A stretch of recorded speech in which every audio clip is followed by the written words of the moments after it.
À Abidjan comme à l'intérieur du pays, la dynamique s'accélère. Le Rassemblement des Oufouettistes pour la démocratie et la paix, RHDP, reçoit ces derniers jours une série de soutiens publics. Enseignants, responsables d'associations, artistes et même certaines figures du monde économique. Alors que la machine électorale s'organise, cette montée en puissance du camp présidentiel soulève une question. S'agit-il d'un véritable élan populaire ou d'une opération de communication savamment orchestrée à l'approche du scrutin de 2025 ? Donc quand on remet un homme, ça fait une différence vis-à-vis de la loi. Néanmoins, je pense que dans cet exercice d'élection, nos États sont suffisamment jeunes et qu'au fil du temps, les législations vont s'améliorer parce qu'au fil que des cas se présentent, il va falloir améliorer les législations en la matière.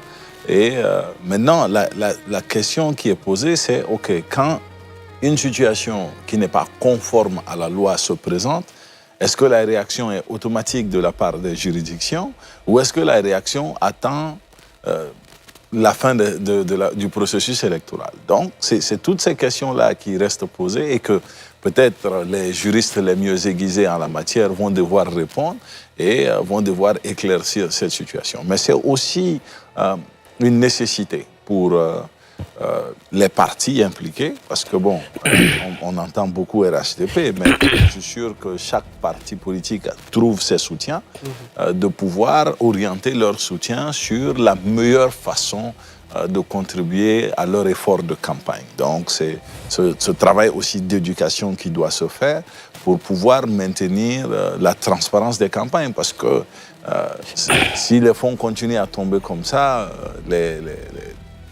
les gens peuvent dire, bon, la campagne soit-elle injuste, et surtout, il faut aussi plafonner le financement des campagnes. Parce que, bon, c'est bien de dire comment est-ce que ça doit se faire, qui peut faire quoi, mais c'est aussi bon de dire, bon, aucun parti ne peut être financé sa campagne au-delà de telle somme. Donc, ça créerait peut-être une certaine forme d'équité légale qui pourra permettre de rendre la compétition beaucoup plus juste. Parce que, bon, le parti au pouvoir, c'est toujours le parti au pouvoir. Alamine Fofana. À mon niveau, je pense qu'il y a deux choses. Il y a un débat qui est foncièrement juridique autour de l'article 13 qui entoure la question.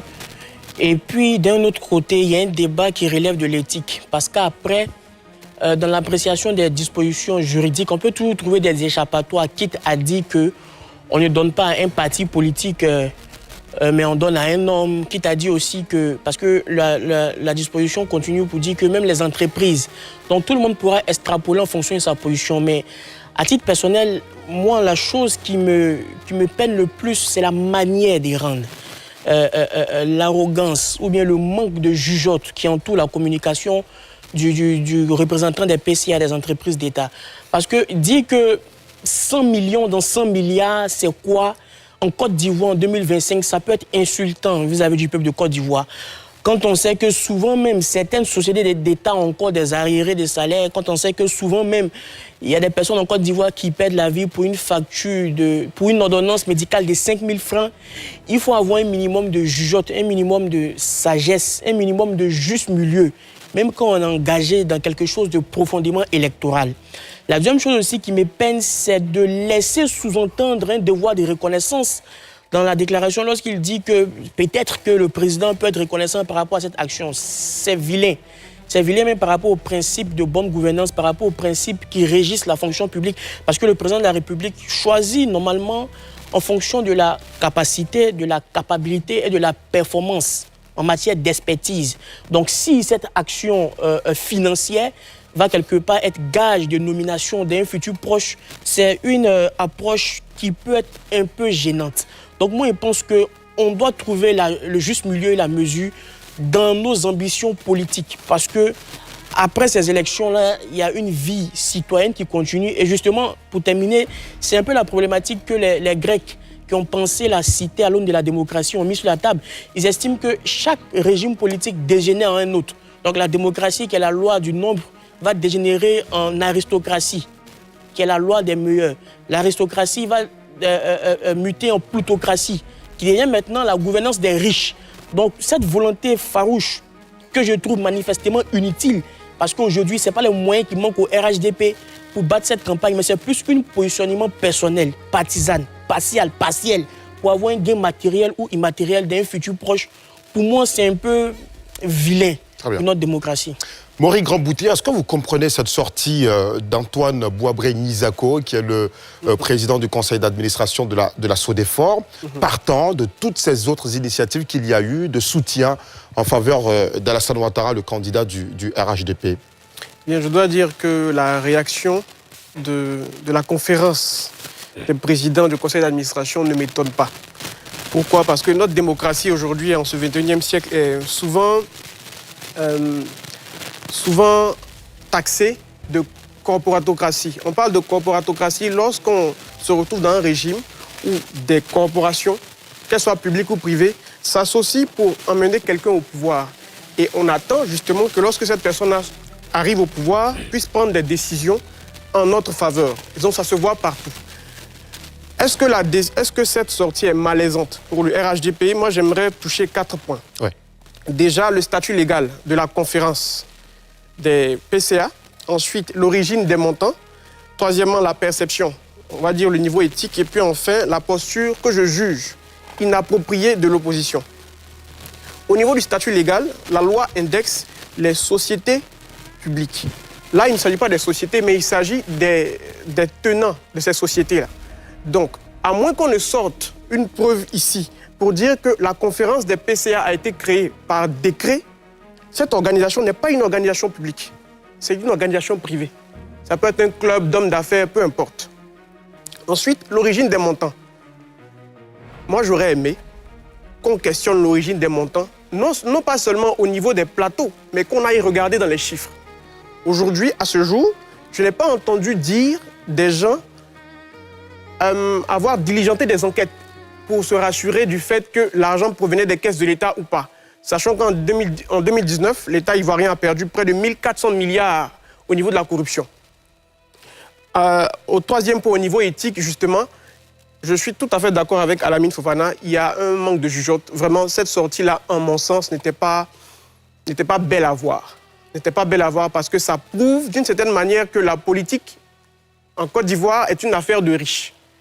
Qui te soutient? Est-ce qu'il y a des barons par derrière qui te soutiennent? Et je vais enfin finir par la posture que je juge inappropriée de l'opposition.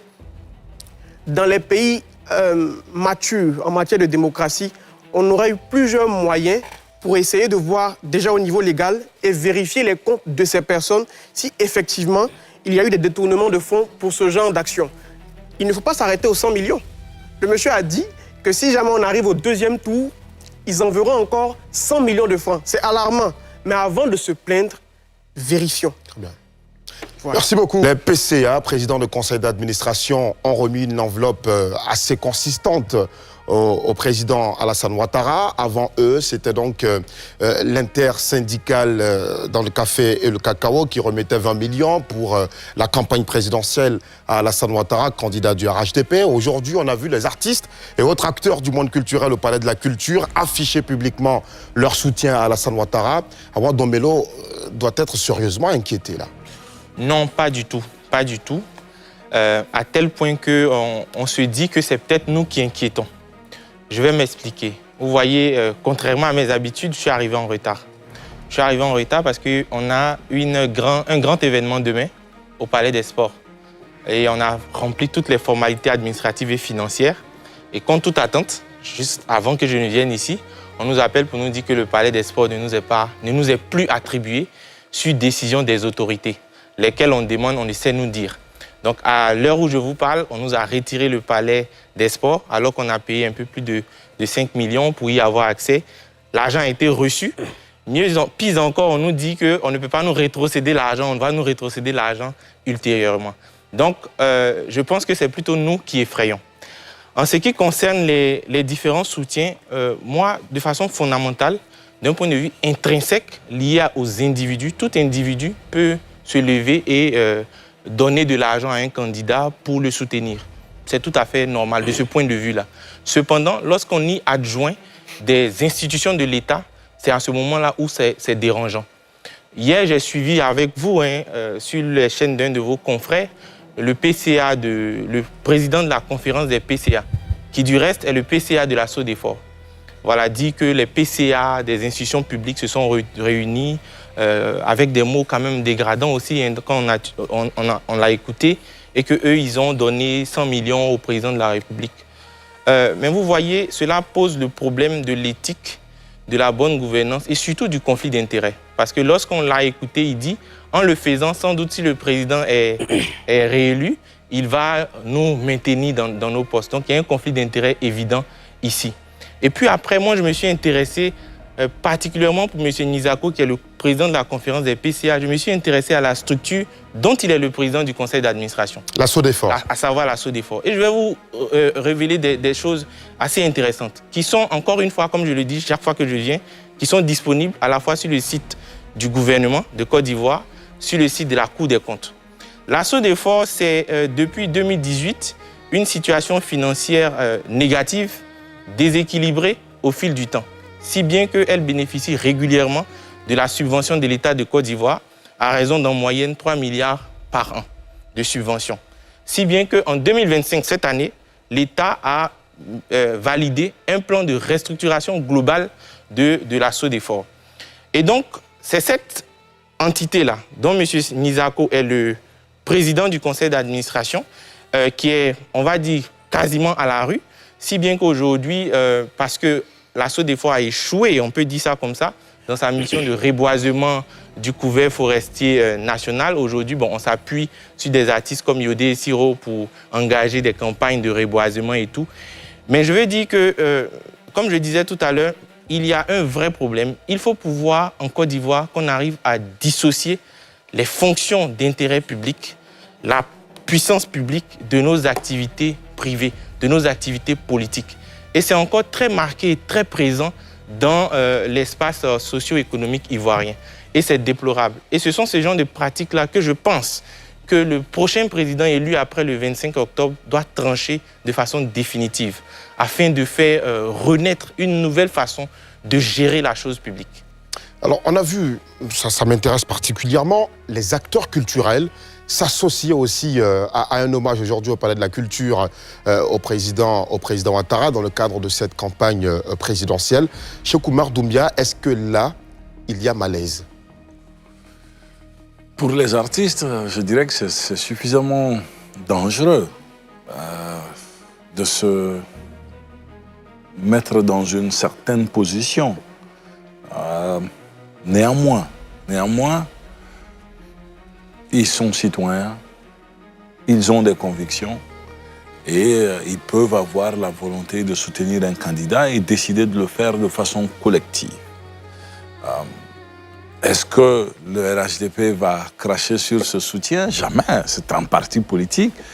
Tout soutien est très généralement le bienvenu et est utilisé en fonction des réalités terrain. Donc, je pense que c'est les artistes eux-mêmes, les acteurs culturels eux-mêmes qui doivent, en tout cas dans leur démarche, faire preuve d'une certaine forme de tact pour ne pas se mettre dans des situations qui peuvent, à l'avenir, se retourner contre eux. Parce que en politique, on choisit sa position, mais ce n'est jamais sans conséquences. Ça peut apporter des avantages, mais ça apporte certainement aussi des conséquences. Très bien.